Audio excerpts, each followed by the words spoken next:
Hello, everyone, and welcome to our live coverage of the latest mission from NASA's Kennedy Space Center. I'm Will Robinson Smith, reporter with Spaceflight Now. Good to have you with us here on a damp, I'll phrase it like that, Sunday afternoon, early evening. We're broadcasting, as we always do, from the Spaceflight Now News Bureau here at KSC, and it is the antithesis of what I would normally call a Chamber of Commerce kind of day. Soggy, raining, cloudy, and yet it does appear as though SpaceX is posturing itself towards a launch attempt for the Starlink 6-92 mission, set to carry a batch of 29 Starlink V2 mini optimized satellites into low Earth orbit, with the giant asterisk of weather permitting. Heading into this afternoon or early evening's launch opportunity, the 45th Weather Squadron forecast a 50% chance for favorable weather at the opening of the window, which was scheduled to deteriorate down to just 30%. We are in the midst of the window right now, with SpaceX appearing to target liftoff here in just about 57 minutes, 48 seconds from now. May have just heard the chopper flying overhead. You can see it here in this view of the launch pad. We'll see if, like with the chopper, flight conditions for the Falcon 9 are maybe not ideal, but acceptable coming up here in less than 1 hour. SpaceX currently targeting a T0 liftoff of its Falcon 9 rocket at 6:13 this evening. 2313 UTC for our friends around the world.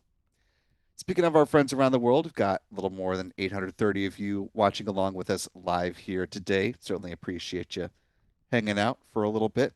If you haven't already, you could do us a big favor just by clicking that like button and sharing the stream, allowing some more folks to find their way into this live launch attempt coverage. Hopefully, we'll end in a launch.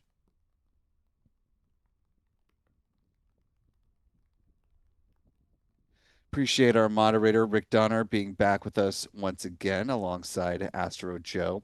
You can help make the mod's job managing the live chat that much easier by following our rules of the chat. We ask that you post your message in English so that the mods can respond as appropriate. Also, that you hold off from delving into topics of overt politics or religion, and don't use all caps when you type your message. Emojis are perfectly fine. We just ask that you don't create a huge block of them so it takes up a large percentage of the chat. And last but certainly not least, we ask that you treat each other with the kindness and respect that you yourself would like to be treated with. And we'll all get along swimmingly in that case. As was the case with this morning's launch from Vandenberg, this and every other live launch opportunity are made possible in no small part thanks to our wonderful channel member community here on YouTube. So, thanks to folks like Rocket Girl 11, Lone Solopsist. See what else we got here today. Barbara J. Paulucci, Sir Lavaris, Bill and Lauderdale, many others. Channel membership comes with a number of perks, including discounts at our online shop, which is shop.spaceflightnow.com. Access to member-only videos here on YouTube, access to our members-only Discord server, and of course, the ability to watch all of our live launch liftoff moments from here in Florida in 4K. Last but not least, actually, before we get to that, I want to thank Stephen Olive for gifting 5 Spaceflight Now memberships. Really appreciate that, Stephen. And to our 5 newest channel members, welcome aboard. Glad to have you with us. If you haven't already, be sure to thank Stephen in the live chat. And we hope you decide to stick around with channel membership. Now, last little bit of housekeeping. If you have a comment or question about this mission or other goings on in the realm of space or space flight, you can use the YouTube super chat feature. Not only will you be giving us some interesting things to talk about as we cruise on through the count, but you'll also be supporting what we do here at Spaceflight Now. And that, my friends, is, as always, greatly appreciated. To that end, I want to thank Cashpots for a £2 super chat. It says hello from a very wet Sussex, UK. Well, hello right back at you from a very wet Florida. Doesn't quite feel like the Sunshine State today, but that's the nickname.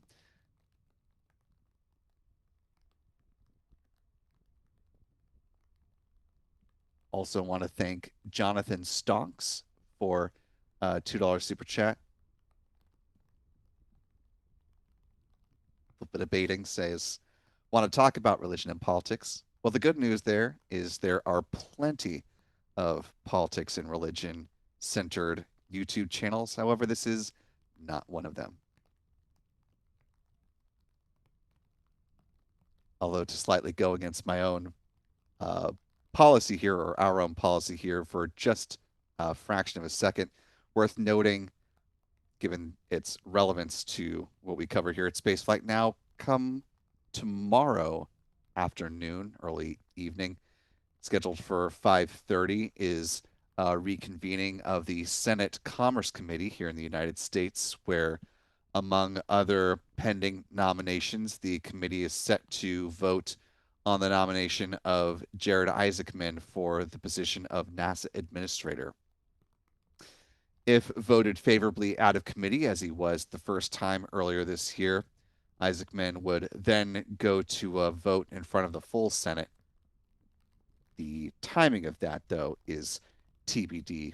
Obviously, first things first, he needs to be approved by the committee before proceeding on to the next step. So we'll, of course, keep close tabs on the developments in that arena and let you know how things play out on Monday.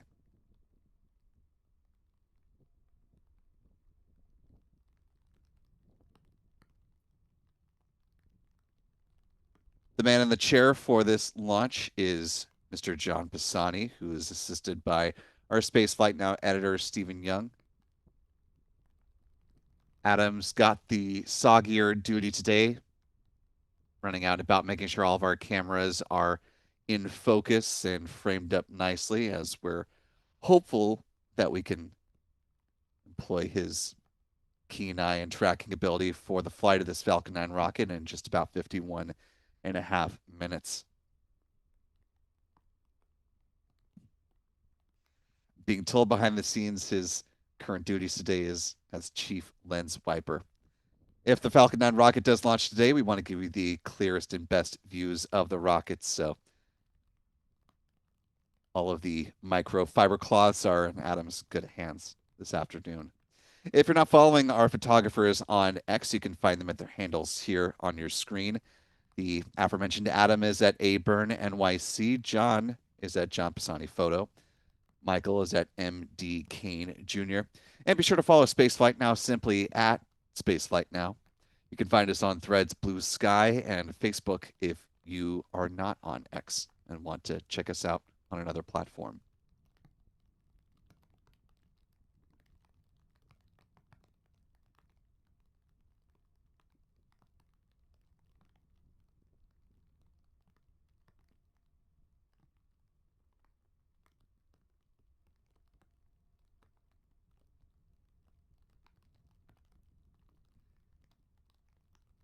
We may or may not be seeing our friends P. Karstens with Max Q Productions and Chuck and Jen Briggs with C&J Images. They are to the south and to the north of us here at the Kennedy Space Center, standing by as hopefully the weather will improve in their respective neck of the woods. We'll see if the most important thing, if the weather improves here at the pad in time to allow this Falcon 9 to fly.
Time now currently T minus 48 minutes, 8 seconds and counting. This mission is set to be notable for a number of reasons when it is able to fly. The booster supporting this mission has the tail number B1067 and a little crown icon on it as well, as this is SpaceX's so-called king of the boosters. Its most flown Falcon 9 first stage, set to make another record-breaking launch here when it is able to fly. The first booster to fly 32 times and hopefully land safely for a 30-second time at the end of its flight.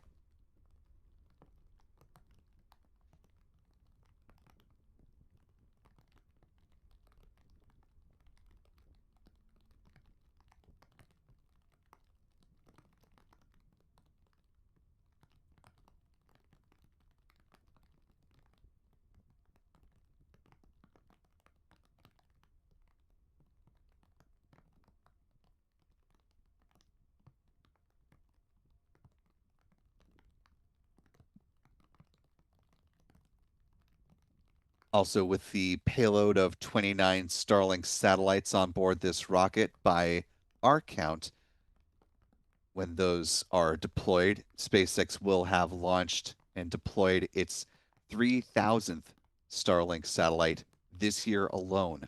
That's roughly a third of all of the Starlink satellites that are currently in low Earth orbit. There are somewhere in the ballpark of about 90 to 100 Starlink satellites in LEO right now. To date, SpaceX has launched roughly 10,600 Starlink satellites, with about 1,400 of them have been deorbited so far or decayed naturally.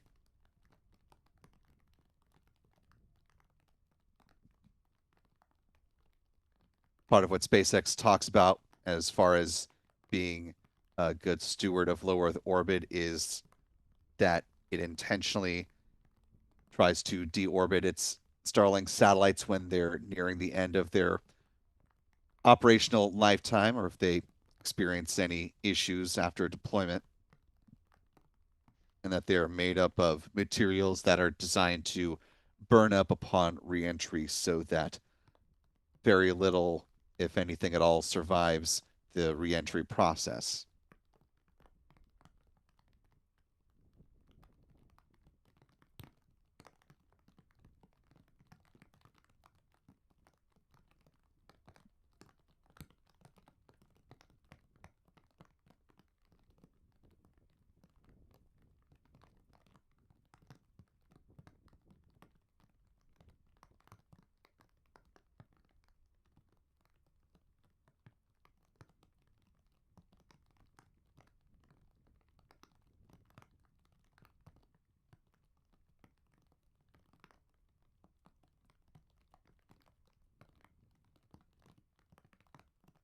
Meanwhile, of course, it's a complicated song and dance for SpaceX to manage all of those thousands of Starlink satellites in low Earth orbit. Here's a little animated snippet of how they go about preventing collisions with the Starlink constellation or other objects in orbit. They use their Hall effect thrusters to perform various orbital maneuvers to prevent collisions with other objects using data from the U.S. Space Force.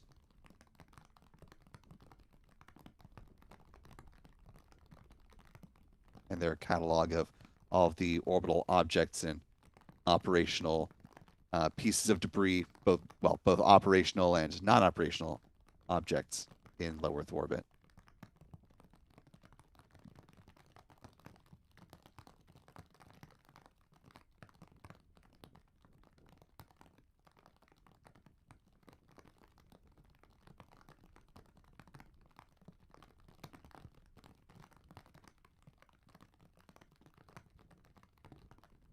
T minus 43 minutes, 17 seconds and counting. Here's a look at the launches that have occurred here at the Cape, both between Cape Canaveral Space Force Station and the Kennedy Space Center, going back to 1957. Been, of course, another record-setting year here in Florida, with this launch scheduled to be the 104th orbital launch from Florida.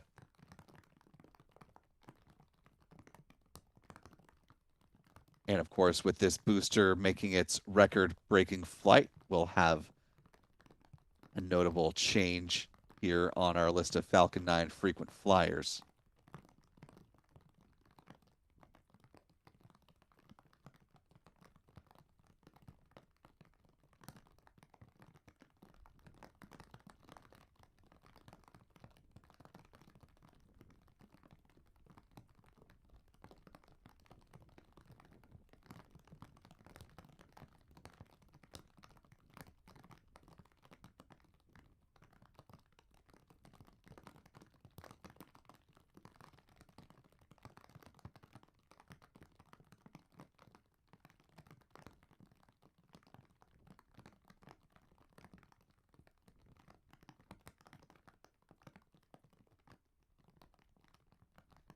Coming up here in the next few minutes, SpaceX will make the call on whether or not they are ready to proceed into fueling their Falcon 9 rocket. As we take a look at our countdown timeline, you can, well, see is kind of a strange term at this point. We've lost really good visibility on the Falcon 9 rocket given the amount of rain that is pushing through the area at this point in time. Broadly speaking, though, T-minus 38 minutes is when the SpaceX launch director will make the call on the start of prop load for this mission. Once the go-ahead for fueling is granted, tanking of the Falcon 9 rocket will start at T-minus 35 minutes with the loading of RP-1, a rocket-grade kerosene, on board the Falcon 9's first and second stages. At the same time, liquid oxygen will begin flowing on board the rocket's booster. Half an hour before departure is when SpaceX starts to load cryogenic helium onto the pressure vessels for the Falcon 9's first stage. It will do the same on the second stage a few minutes after that. Helium, of course, is important because it's used to pressurize the main propellant tanks during flight. T-minus 23 minutes is when second stage RP-1 loading wraps up. And at T-minus 20 minutes and 50 seconds is when the strong back chill down process begins. SpaceX will flow a small amount, or this is when SpaceX actually is conditioning the feed lines there at the pad prior to loading liquid oxygen aboard the rocket's upper stage. Assuming the rain clears enough by this point in the count, we should see the big vent at this junction, beginning at about T-minus 20 minutes and 30 seconds. The vent lasts 4 minutes in duration, setting the stage for liquid oxygen to flow on board the rocket's upper stage at the 16-minute mark. Moving right along, T-minus 7 minutes is when SpaceX will perform the chill down of the 9 Merlin engines at the base of the booster.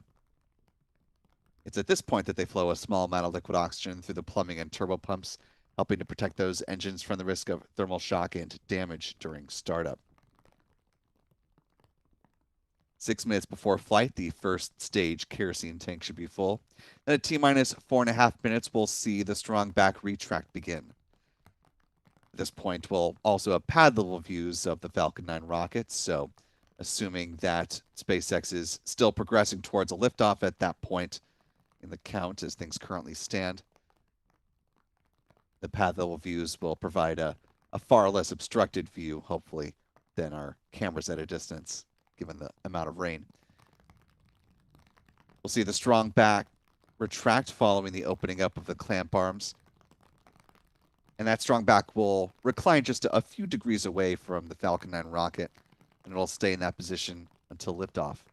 Then at that point, it'll pull back in a much more rapid fashion to clear the way for the vertical climb of the Falcon 9, weather permitting. 3 minutes out, the first stage liquid oxygen tank is full. Same will be true on the second stage, about a minute after that, at which point the Falcon 9 rocket will be fully loaded with 1 million pounds of propellant. In the final 60 seconds, as we hear the call out that the Falcon 9 has entered into its automated startup, control of the countdown is handed over from the ground sequencer to the Falcon 9's onboard flight computers, and the propellant tanks will be brought up to flight pressure.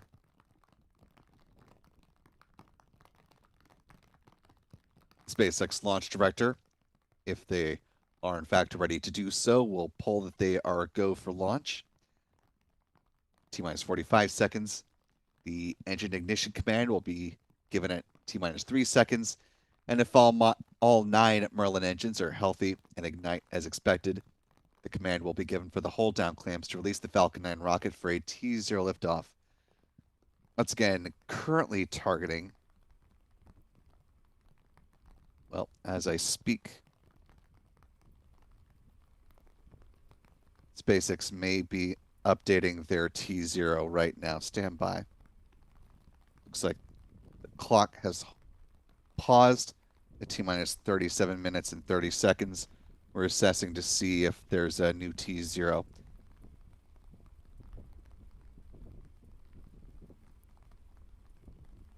Again, SpaceX, if you're just now joining us, has paused the countdown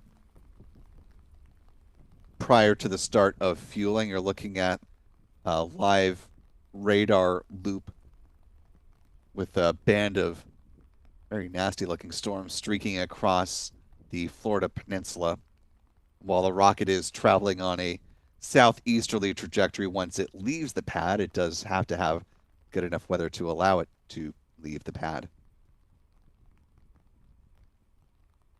So given the unplanned hold, this storm likely would not clear in time for a launch attempt at 6:11 p.m. Eastern. Standing by to see if SpaceX will determine that there is margin for another attempt later on, and if that is the case, we will present that new T0 to you.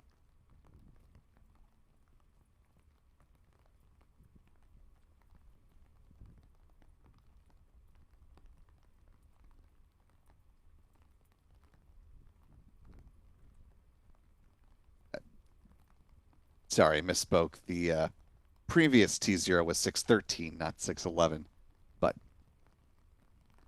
kind of a tomato-tomato situation at this point since it's not going to launch at either time. Again, we're standing by for an updated T0 from SpaceX if, in fact, they determine with their remaining window that they have margin with the weather to launch today. On the off chance that SpaceX doesn't make a launch attempt on the back end of their window, which, as I mentioned at the top of the broadcast, deteriorated down to 30% favorability was the forecast issued yesterday. A 24-hour backup opportunity for SpaceX on Monday does see weather conditions improve at the pad, with liftoff forecast to be 75% favorable, with the thick cloud layers rule sticking around and the liftoff winds posing a potential showstopper to a launch attempt tomorrow.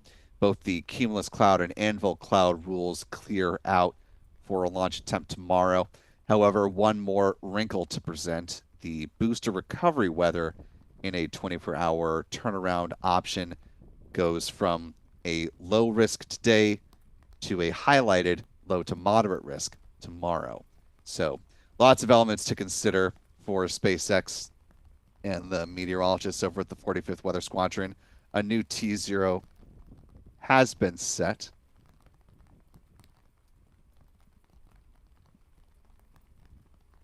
Looking at 7:02 now for the current target liftoff of this Falcon 9 rocket. We're resetting our clock. Stand by.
For those of you just joining us again, SpaceX has updated the planned T0 liftoff of the Falcon 9 rocket from historic Launch Complex 39A to now target a departure at 7:02 p.m. Eastern, 7:02 p.m. Eastern, 0002 UTC for our friends around the world. Clock currently stands at T-minus 1 hour, 19 minutes, and counting.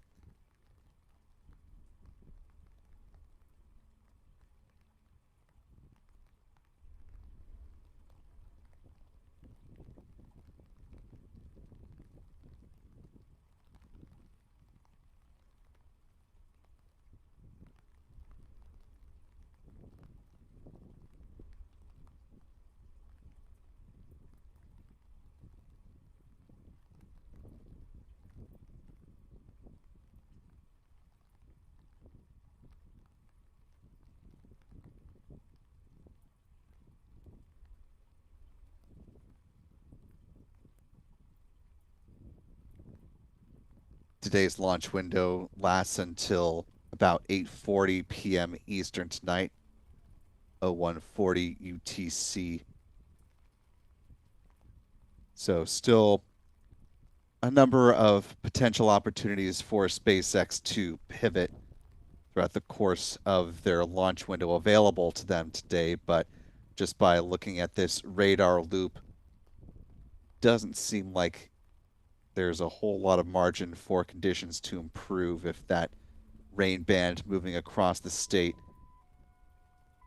continues on at the pace it's going.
Time now T minus 1 hour, 9 minutes, 13 seconds as things currently stand to a planned liftoff at 7:02 p.m. Eastern.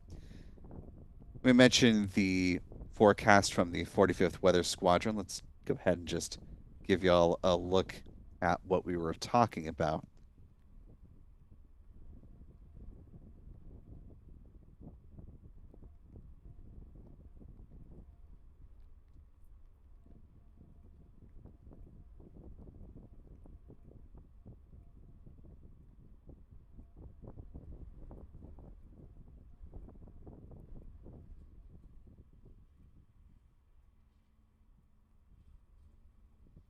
Conditions were not looking too favorable heading into today's launch opportunity. Hopefully, though, with this forecast having been issued on Saturday, perhaps there's a chance that things have changed since this published outlook was issued by the meteorologist at the 45th Weather Squadron and today's launch opportunity. Perhaps there's some amount of finessing that can be done here in a small pocket where SpaceX might be able to fly their Falcon 9 rocket, but we will have to wait and see as we get closer. You may have heard a little bit ago an announcement over the vehicle assembly building's loudspeakers that was in reference to a Phase 1 lightning watch in effect across the Kennedy Space Center and the central parts of Cape Canaveral Space Force Station.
As we're closing in on 1 hour remaining, once again, I want to thank channel member K2 Hat for a $2 super chat who says, "Hello again, Will, and everyone who is here." Welcome back, K2. Thanks for joining us again after the Vandenberg launch coverage earlier today. Also, thanks to Just Sherry1 for a $5 super chat. It says, "Hello from Lemoore, California, the home of the Lockheed Martin built F-35s." And a welcome into new channel member Cynthia Bradley, L6D, joining us with membership at the pad leader level. Welcome aboard, Cynthia. We're glad to have you with us.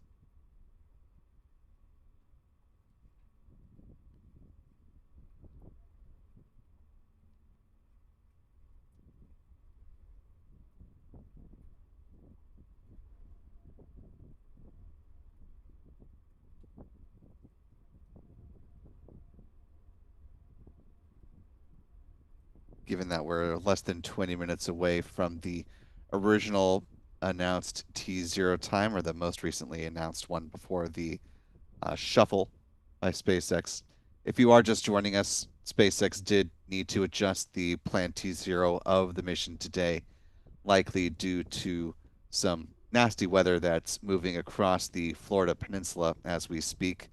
Conditions have improved a bit here at the Kennedy Space Center, not nearly as rainy as it was just a moment ago. You can see quite windy there by looking at the American flag in the upper left-hand corner of your screen, but at least we have visibility on the Falcon 9 rocket again. That's certainly a welcome change. If you take a look out at the turn basin camera, you can see some of the clouds that are hanging a little bit lower to ground level. Look at another wide vantage point here. You can see NASA has also set up a stage there just off to the right-hand side of the screen as well.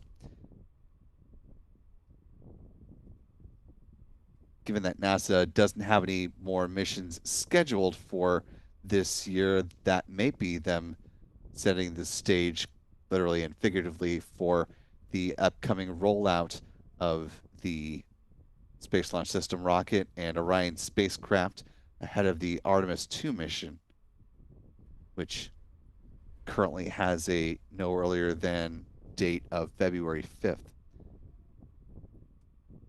We're also still awaiting a new date for the countdown demonstration test. You can think of this, if you're more familiar with the crew launches, of course, at Launch Complex 39A or now over at Slick 40. This is what SpaceX would call a dry dress rehearsal.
What was referred to as the Terminal Count Dead Demonstration Test, or TCDT, out at the pad.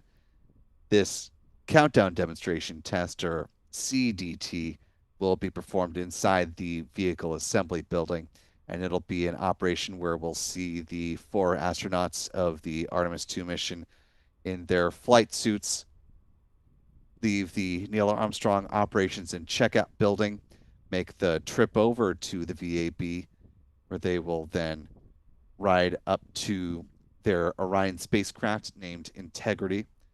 They will board Orion, and then teams will go through, as the name suggests, a countdown demonstration going almost all the way to T0, but terminating less than a minute prior. Teams will then also go through a demonstration of an emergency evacuation from the Orion spacecraft following the conclusion of the CDT. This was originally scheduled to happen back in the week before the Thanksgiving holiday. However, as NASA described to us, and if you haven't had a chance to read our article on this, we've got a story up on our website, spaceflightnow.com. There was a quote-unquote blemish that was discovered on the Orion spacecraft, which caused teams to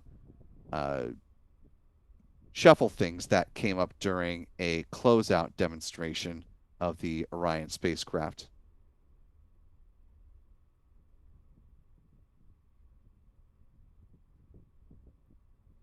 Go ahead and read from our reporting. Quote, prior to the countdown demonstration test, the agency had planned to conduct a day of launch closeout demonstration. This demonstration was paused when a blemish was found on the crew module thermal barrier, preventing hatch closure until it could be addressed.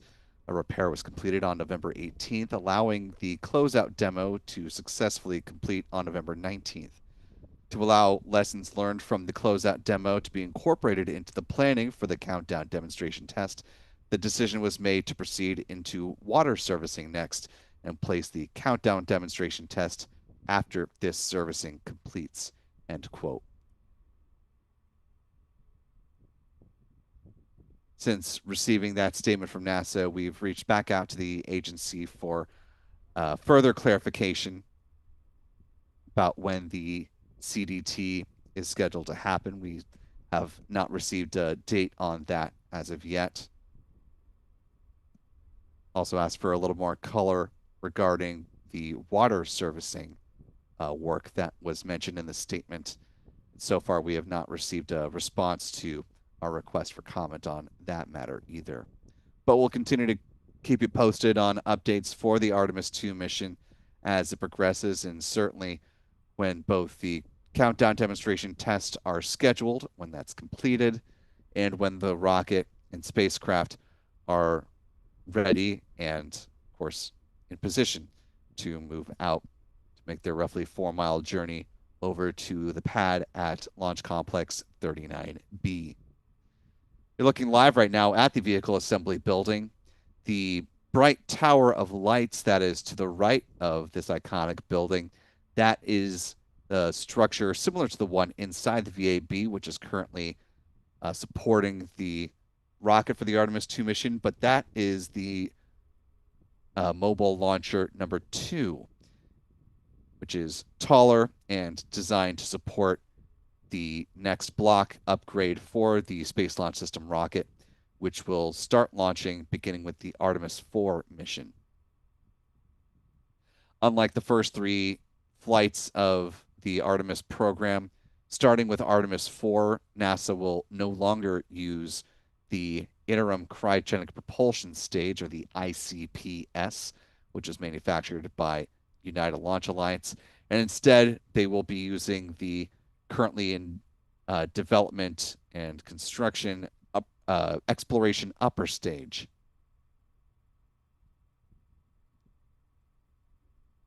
Which is being built by Boeing.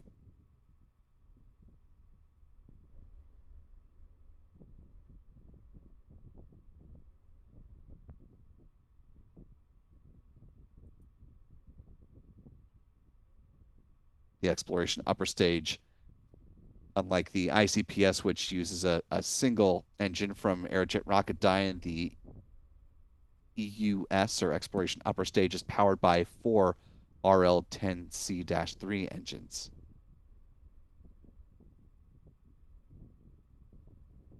The exploration upper stage will be incorporated into both the Space Launch System rocket Block 1B and Block 2 rockets, assuming that the program continues in its current state through to the use of the Block 2 version of the SLS.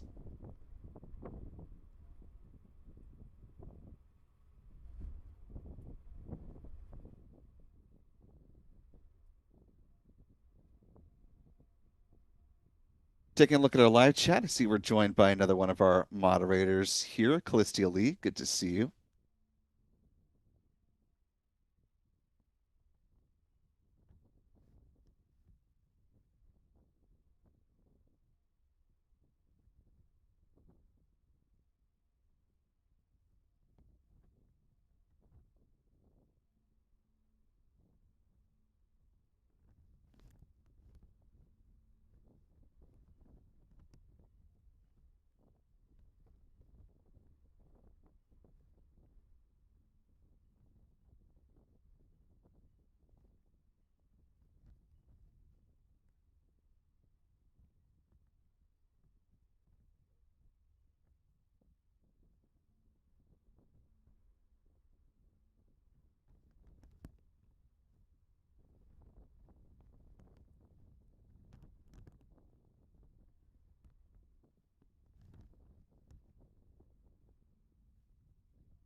And at the moment, the clock is holding once again at T minus 53 minutes, 3 seconds, as SpaceX continues to assess the weather situation here. We'll update you as soon as there is a new T0.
Local time is currently 6:13 p.m. Eastern, 23:13 UTC.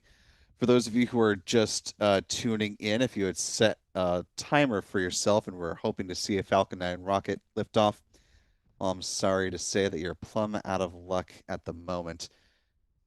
SpaceX pushed back the T0 to 7:02 and is currently in a unscheduled hold of their countdown prior to the start of fueling, with the clock stopping at T minus 53 minutes and 3 seconds.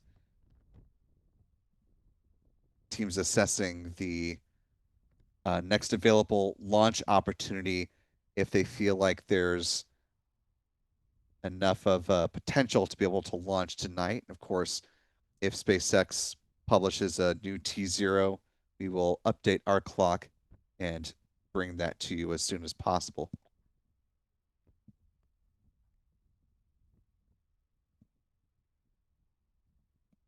For those taking a look at the pad, thinking, well, things look pretty good right now. There's no rain in sight and things look like they're improving. Guys, the back, let's pull up that raid or that satellite view one more time and give an overview of, yeah, this is what meteorologists with SpaceX in the 45th Weather Squadron are tracking right now, which is a band of less than pleasant weather that is cruising across the Florida Peninsula as we speak. This is a cold front that was forecast by meteorologists to push on through, but won't be out of the area until after the conclusion of this launch window here. That's why meteorologists forecast the odds of favorable weather to be as low as 30% heading into today's launch opportunity at the back end of the window. But the good news for SpaceX is by the time, if they need to stop down entirely for today and target a launch tomorrow, conditions improve to 75% favorable from the best chance they had today was a coin toss. Right now, teams are still in that unplanned hold of the count prior to the start of fueling. No new T0 has been issued yet, but of course, we will broadcast that to you as soon as we have something to share.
As one of our moderators, Astro Joe, noted in the live chat, the window today closes at 8:40 p.m. Eastern. So SpaceX does still have some margin to play with, but at this particular moment, they have not updated their T0 time. So we are standing by for further adjustments.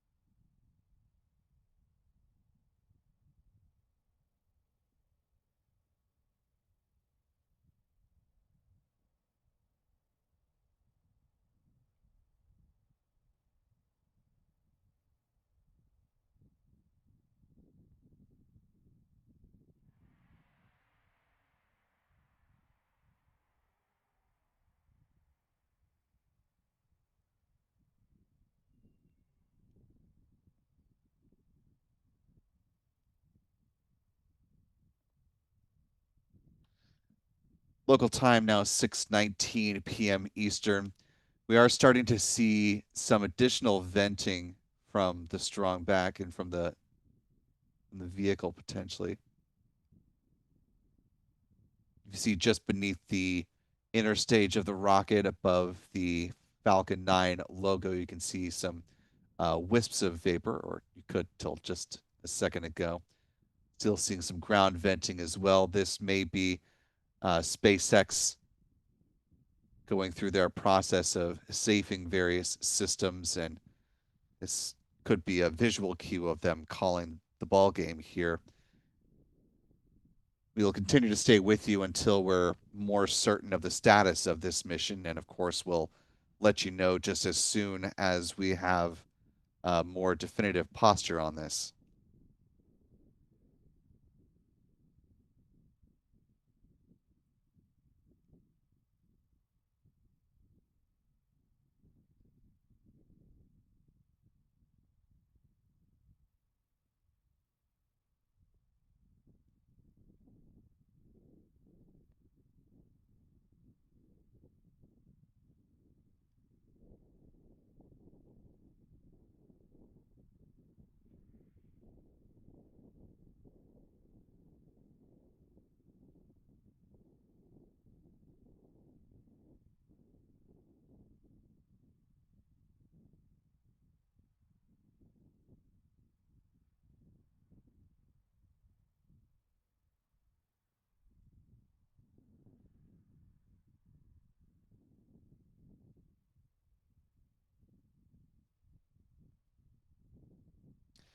Again, if you're just joining us, you're watching Spaceflight Now's live coverage of the Starlink 6-92 mission. SpaceX paused the countdown clock at T minus 53 minutes and 3 seconds. New T0 has not been announced. And as you can see, if you look just beneath the inner stage, there's uh, quite a bit of additional venting that's been happening. And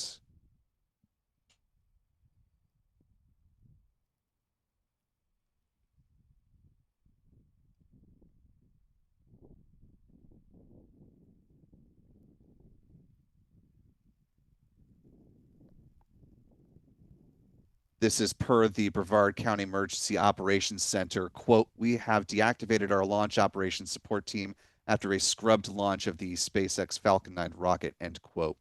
So per Brevard EOC, this mission has scrubbed for today, and presumably SpaceX will target a launch opportunity tomorrow.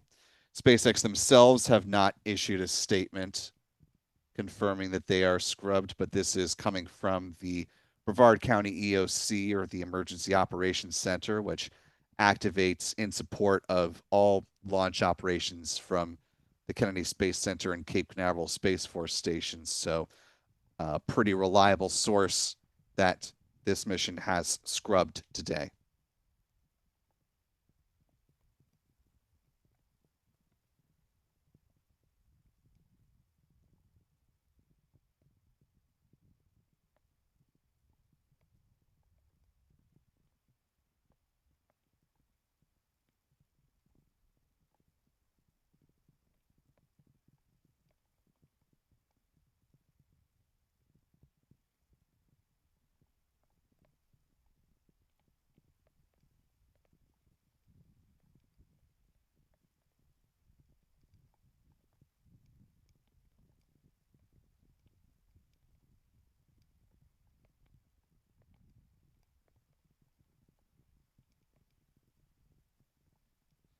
Again, with the scrub tonight, the launch window tomorrow is scheduled to open at 4:14 p.m. Eastern. And of course, we will be here with live coverage for you beginning an hour prior to liftoff. Weather looking considerably better at the pad tomorrow. What meteorologists and SpaceX will be tracking, of course, as we've mentioned throughout the broadcast, are the booster landing conditions. So we'll see how those trend between this forecast that was issued yesterday and the next forecast that is issued now that the mission has officially scrubbed. Want to thank all of you for being with us for our coverage here today. Certainly appreciate your time and attention, and it's unfortunate, but sometimes that's just the way the cookie crumbles. Want to thank our moderators in the chat to Aussie Space Girl, Astro Joe, and Rick Donner. Appreciate you being with us.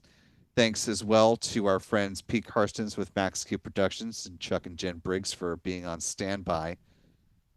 To our photographers Adam and John for getting the cameras primed and ready. And to John and Stephen for running the technical operations of the broadcast.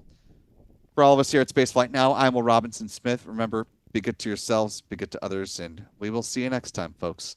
Until then, bye bye.